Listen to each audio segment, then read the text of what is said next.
Cher public, chers membres du jury, bonsoir. C'est Auguste Comte qui l'écoute. Il me semble qu'une précision d'ordre historique s'impose à la vue du sujet. Je vois à vos mille déçus que vous auriez préféré vous faire conter la biographie d'Auguste par monsieur le professeur Rodbert, assis au coin du feu, pipe à la bouche. Malheureusement, vous devrez vous contenter de ma succincte explication pour ce soir. Auguste Comte était un philosophe du XIXe siècle, considéré comme beaucoup par la majorité, comme le fondateur du positivisme. Voilà, le reste, je ne peux malheureusement pas vous le communiquer, ma petite sœur de 8 ans ayant décidé au moment de mes recherches de tenter une expérience, celle de mettre le grille-pain sous la douche, car tu comprends, les tartines auront peut-être moins chaud ainsi. Cette expérience, bien que louable, eut pour malencontreuse conséquence une coupure généralisée d'électricité, entraînant celle d'Internet, et la fermeture de ma page Wikipédia.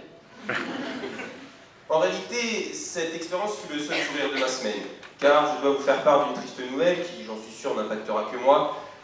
Oui, la femme de ma vie m'a quitté. Le même soir, alors que je planchais sur le fondateur du positivisme. Dur d'être plus positif. Elle me quitta avec cet argument, je vous le livre comme tel. Je te quitte, Anthony, car tu fais tout à l'envers. Alors je suis resté là pantois quelques minutes, repensant au fait que depuis mes 6 ans, j'ai toujours su mettre mon pantalon à l'endroit. Mais ça, c'est une autre paire de manches. Alors, je dus me résigner à voir partir, mortifié, que dis-je, momifié, cette beauté tout en canon. Alors ce soir, puisqu'elle est parmi nous dans cette assemblée et que je n'ai pas perdu l'espoir, certes infime, mais espoir tout de même de la reconquérir, je vais faire de son reproche un précepte, et tout faire à l'envers. Vous l'avez compris, cher public, chers membres du jury, ce soir, je ne suivrai pas un plan normal, quitte à déplaire à notre président de la République. Non, ce soir, je vous ferai voyager, vous amènerai directement au gala. Non pas celui qui se tiendra au Grenier Saint-Jean, mais bien un gala qui s'est tenu 200 ans plus tôt, et réunissant d'imminents philosophes, dont Auguste Comte. Pourquoi une telle démarche, me direz-vous? Pour y trouver le réconfort, auprès d'un homme qui, comme moi, a vécu la même tragédie. Auguste Comte n'a vécu que pour une seule femme, n'a aimé qu'une seule femme, et a été quitté, le plongeant dans une terrible solitude. Mais je suis aussi venu y chercher la guérison, car il est le fondateur du positivisme, cette doctrine qui a servi de base à la devise brésilienne « Ordre et progrès ». Voilà ce que je suis venu chercher.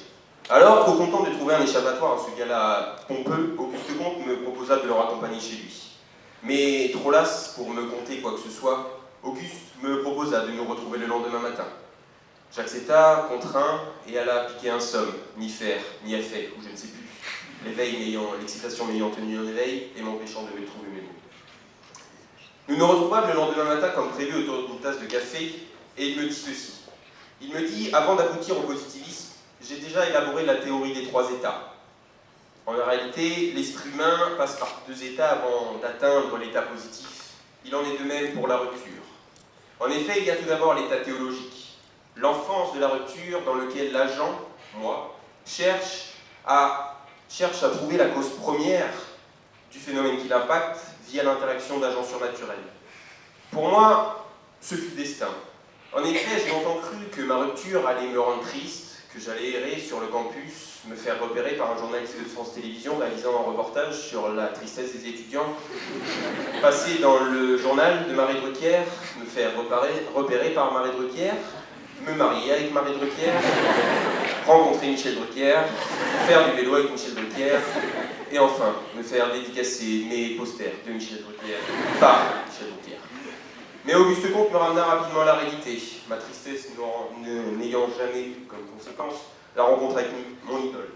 Cependant, si j'étais destiné à rester une journée de plus à ses côtés, il déjeunait tous les vendredis avec Michel Drucker avant que ce dernier n'aille enregistrer son émission Vivement Dimanche.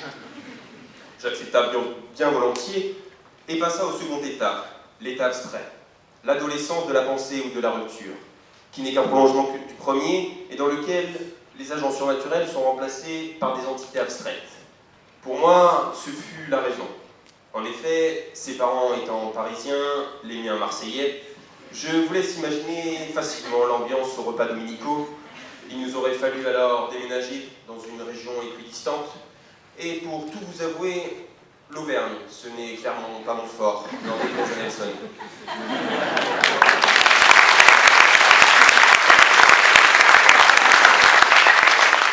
Bien qu'en Auvergne, nous ayons trouvé deux alliés, en la présence de Michel, l'un, puis de Dom, Minique, deux.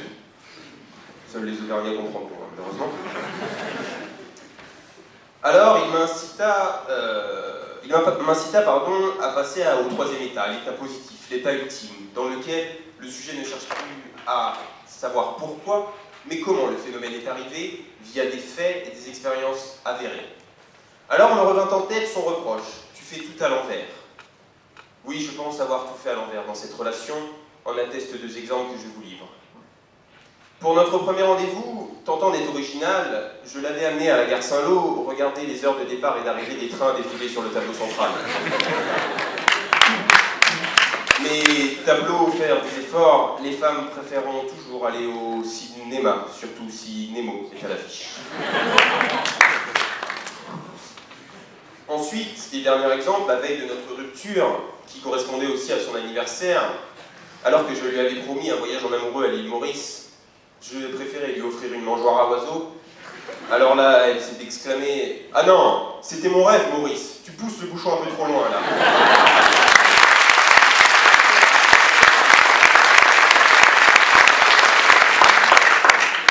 Voilà, selon Auguste Comte, j'étais bientôt guéri, il ne me restait plus qu'à écrire, car selon lui, la guérison passe toujours par l'écriture. Durant sa retraite volontaire, il avait écrit plus de 3000 lettres, en avait reçu plus de 6000.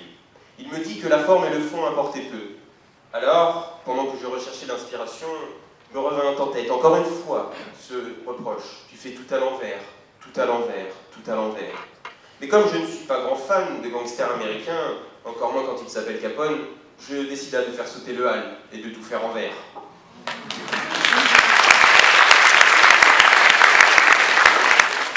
Décidant de prendre congé de mon hôte, je l'entendis me conter, avec un verre de vin, cela va de soi, son dernier conseil. Il me dit, tu sais, la vie, les poèmes, c'est comme la vie. Les premiers mots sont toujours les plus importants, et mis bout à bout, ils pourront peut-être répondre à une de tes questions. Alors, en rédigeant ce court poème que je vais vous livrer, j'ai fait très attention à chaque premier mot de chaque vers. Je vous incite à en faire autant, quitte à les inscrire, on ne sait jamais, ils pourront peut-être répondre à une question qui se pose ce soir.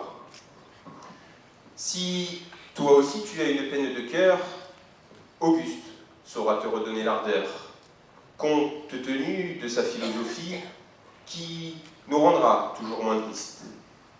L'écoute d'un éminent spécialiste nous rendra toujours moins tristes. Merci.